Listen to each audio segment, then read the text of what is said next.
Assalamualaikum warahmatullahi wabarakatuh. Perkenalkan, nama saya Alfiana Hoir, NIM E 2019-1159, kelas Perbankan Syariah 4. Di sini saya akan menanggapi sebuah video dari Bapak dosen Dr. Abdul Wadud Nafis, LCMEI. Baik, langsung saja.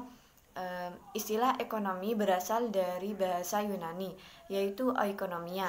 Kata oikonomia ini berasal dari dua kata. Yang pertama itu oikos, lalu yang kedua itu nomos. Di mana oikos itu artinya rumah tangga dan nomos itu mengatur. Jadi oikonomia itu berarti aturan atau mengatur rumah tangga.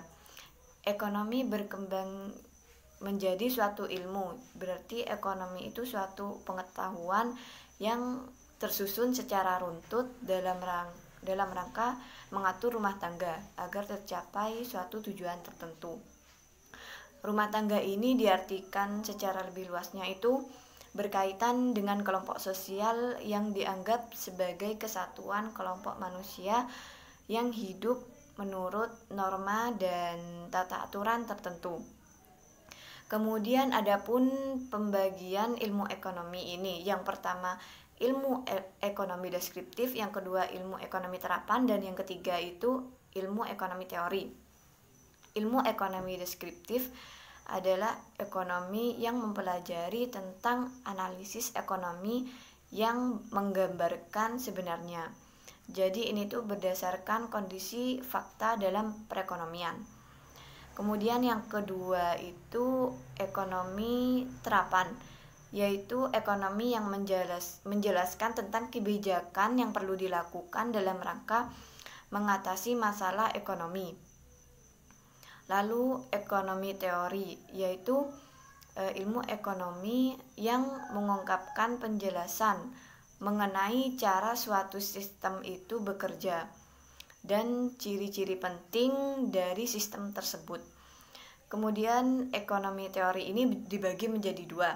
Yang pertama itu ekonomi makro, yang mempelajari tentang bagaimana cara menggunakan faktor-faktor produksi yang ada secara efisien dan efektif agar kemakmuran masyarakatnya itu dapat tercapai secara maksimal. Kemudian yang kedua, ekonomi makro. Ekonomi ini mempelajari ilmu ekonomi secara skala besar dan keseluruhan. Ilmu ekonomi makro sering digunakan untuk menganalisa dan merancang target kebijaksanaan yang berhubungan dengan pertumbuhan ekonomi, inflasi, tenaga kerja, dan keseimbangan neraca pembayaran yang berkesinambungan. Kemudian ekonomi makro ini mempelajari perekonomian sebuah negara secara komprehensif, yaitu secara teliti. Ekonomi jenis ini juga bisa menganalisis tentang produsen secara keseluruhan serta konsumen dalam pengalokasian pendapatan dalam membeli barang ataupun jasa. Pentingnya ekonomi makro ini memberikan gambaran besar tentang ekonomi yang berguna untuk menentukan apa yang terjadi di pasar. Sekian dari saya, kurang lebihnya mohon maaf. Wassalamualaikum warahmatullahi wabarakatuh.